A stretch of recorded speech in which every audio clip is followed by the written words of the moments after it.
Delighted on this episode to be talking once more with author Cullen Bunn. Cullen, thank you for joining. Well, thanks for having me. Glad to be here. Absolutely glad to have you back. I know that we talked a year or two ago, I think, is you are a very busy person, actually. It looks like you have multiple projects up for pre-order right now, and I think you have a comic series starting next week or the week after. Yeah, there it's busy times. I mean, I don't know what I'd do if I wasn't busy. I think I'd be very uncomfortable. Yeah. Yeah. Well, I suppose the first question, we're talking Gatchaman, we're talking Hexiles here as well as anything else that you want to mention, but curious about what makes comics such an ideal space for you, and I'll add such a ripe space for you. You have a variety of stories that you're telling. I think for me, I I've always loved comics since I was a little kid. I've loved comics, and I always wanted to tell stories. But I didn't honestly care if it was comics or prose or what. I mean, I just wanted to tell stories. Um, but because I love comics, I always tried. And I think one of the reasons I'm just locked in that orbit and I'm never gonna, I don't think I'll ever get out, is comics for me. It satisfies this thing that's broken up here. It's is This need for sort of instant gratification. Hmm. And Hmm. comics, beyond being collaborative, which is awesome. I write it, but it's very I see quick results on it. Even if the Yeah. comic's not coming out for, a year, or whatever, I start seeing art for those comics pretty quickly. And that sort of satisfies this itch I have that I know something's happening. I know something, even if it's just an editor and an artist, somebody is reading that comic at this point. Yeah. Yeah. Writing is that lonely sort of voice in the room. So anytime you get to bounce with an audience, I'm sure that's rewarding. Yeah, for sure. Anybody. And then as far as just it being a ripe medium, it's just I like all these kinds of stories. So, I enjoy telling different stories. I enjoy kind of challenging myself every now and again with different kinds of stories or different ways of telling these stories. And and with comics I can do that. I mean, there's so many tricks and tools that I can use in comics that I can change things up from book to book to book.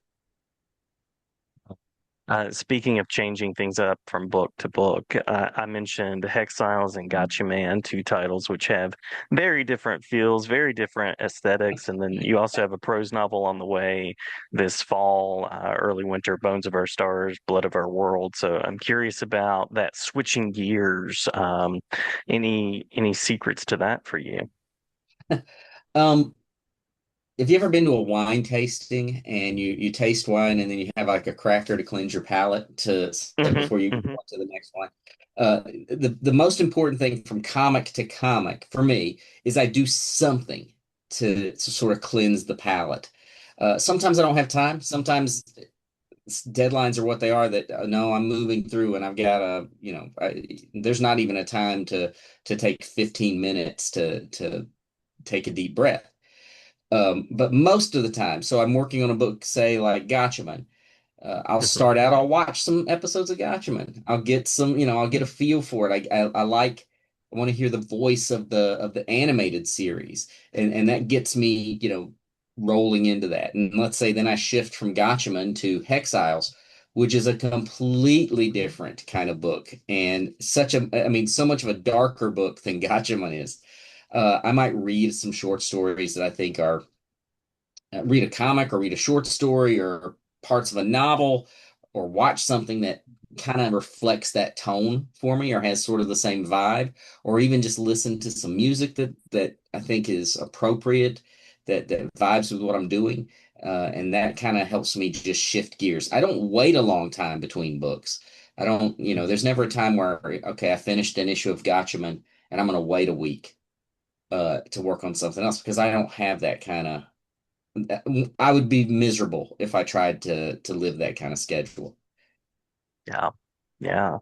Well, speaking of Hexiles, I'm curious about that spark, that story, whatever it was, because it's a darker story. It's a story of soul selling and family lineage and things like that. So curious how that came to be.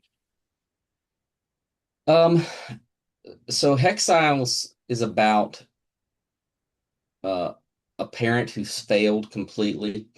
It's about it's about kids realizing that their parents are something other than what they may have always thought. Uh, and those things fed into the initial idea, and I just took it to a crazy place. But Hexiles really came from years ago. Uh, I was asked to pitch a John Constantine story, Oh, and it's a character I've never written. I've always wanted to, and I pitched a whole bunch of John Constantine stories. And in one of them, the one I knew no one would ever, ever bite is, John Constantine has died, and these are his illegitimate children.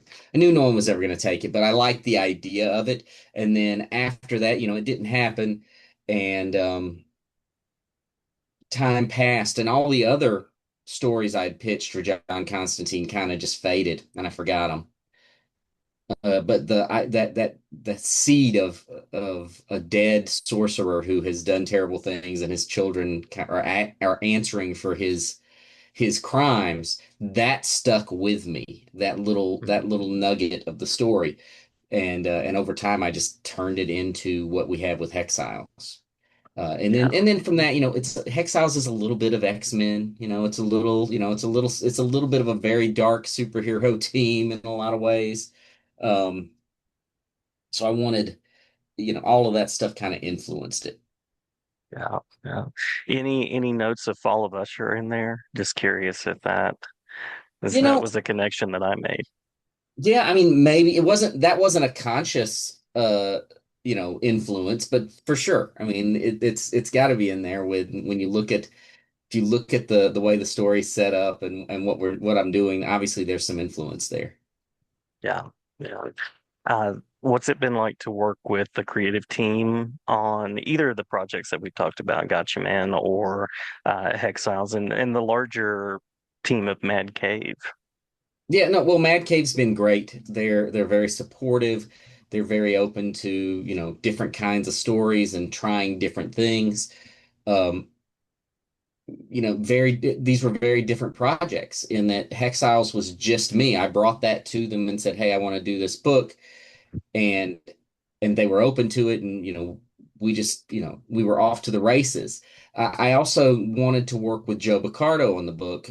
Joe is an artist that I've worked with on another book called Nightwalkers, and I just knew he had that sort of gritty, grimy horror vibe that I really wanted to see. And I knew it also. I knew he did great monster designs and everything else. Uh, so I just really wanted to work with him. So that was great. It was, he's someone I would love to continue working with on different projects. I just think he's he's a he's just right for that kind of dark story.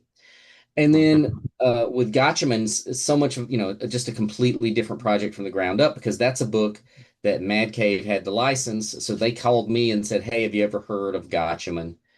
And I, of course, had, because I was a big fan of the Americanized version of Gatchaman when I was a kid. Battle of the Planets might as well have been as big as Star Wars for me. That was, it was such an important show for me. It was the show, you know, if the bus was running a little behind, I started getting a little antsy because I didn't want to miss any of Battle of the Planets. I wanted to make sure I ran in and got in front of the TV in time to see it. Um, so I was very familiar with it. Obviously, Gatchaman's very different. Um, there's a lot of differences between Gatchaman and Battle of the Planets, but also Mad Cave was very supportive of the kind of things I wanted to do in this series. Because the licensor had some guidelines. For instance, Gatchaman ran for 100 and however 108, 120 episodes. And the show, it had a beginning, middle, and end. I mean, the show ended, and they really did not want to do a sequel. My original pitch was, or my original thought for pitches was, oh, this is going to be a sequel to Gatchaman. And they're like, no, this is going to be in canon, but it's going to take place inside the framework of the series. So, my concerns were, how do I do something that's interesting and fresh and has importance to the series while playing within the framework that we had. And Mad K was really supportive of my ideas to do that and the things I wanted to do to make that happen. And it's been a very, very seamless project. It's from everybody, the licensor, from Mad Cave. It's not been a very heavy-handed approach to the series. It's every editorial has been additive. It's been helpful instead of trying just being roadblock after roadblock after roadblock. um, Yeah. and they hooked me up for the series with Chris Batista, and I don't know that they could have picked a better artist for what I wanted to do with the series because they had big plans to do different Gatchaman series. So there was the Galactor series and the one shots featuring different characters. And I knew that the creators of those wanted to do very specific things with those stories. And I wanted the main Gatchaman series to very much feel like the cartoon. I Mhm. wanted it to have the voice of the cartoon. I wanted to have the look of the cartoon. And Chris just loves that stuff. And he just, you know, he just excelled at creating something that very much looks like an animated cartoon to the point that the static panels are there's a lot of motion in those panels. and Mhm. uh Mhm. and I remember even we wrote like that zero issue, and there was a scene where the Ken's fighter jet is supposed to be spiraling down the street, spinning down, and just the way Chris drew it. As soon as I saw it, I was like, "No, this is the guy. I don't know anyone else who should be drawing this series. He's kind of perfect for it." Absolutely, absolutely. It's a really nice book that's come together very well. Uh, Curious about what you're currently doing as a palate cleanser. Curious about what's next, what's ahead. As I said, you have a book out, I think, in the next week or two, as well as several other releases upcoming. So curious about that.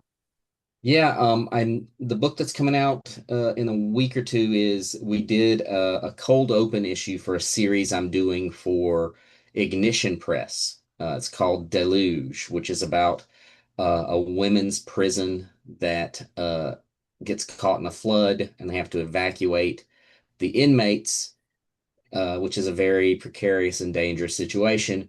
But then there's a very dark horror element that surfaces that these flood waters bring some terrible things with them.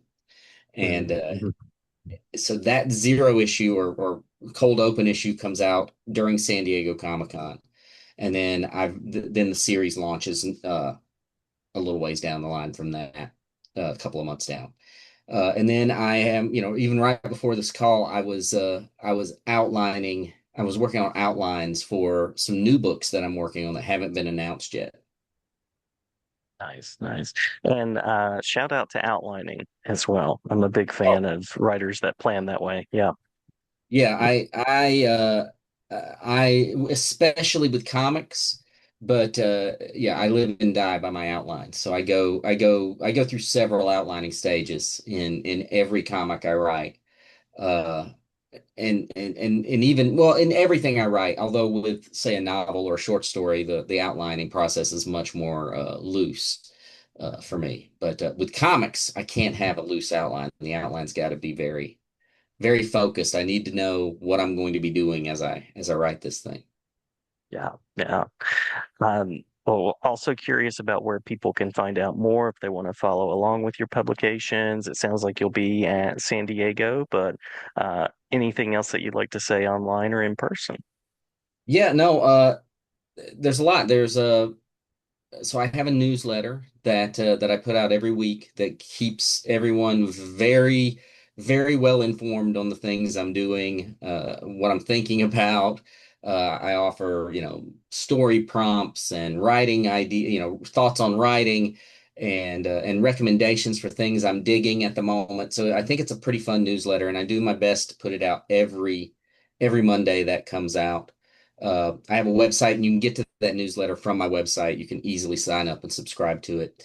I also just started a video podcast uh, focused on the horror genre, in which I every episode I have a guest host or hosts, and we talk about different topics in the genre and things we like about those, the subgenres, and we make some recommendations, some deep dives, and we just kind of have a good time. And that podcast is called The Colonoscopy, a deep Nice, nice. exploration of horror. And the first episode launched about a month ago, and the second episode's getting ready to drop. And then I put, there's some short interviews in there as well, and some short horror films that I've written have shown up or will show up on the channel. Uh, and that's just, and you can find that if you search me. It's on my website again. You can get right to it from my website, but also it's you can search it on YouTube and find it as well. Cool, cool. I will be subscribing and linking and all of that as well. Looking forward to hearing that. Appreciate it. Thank you.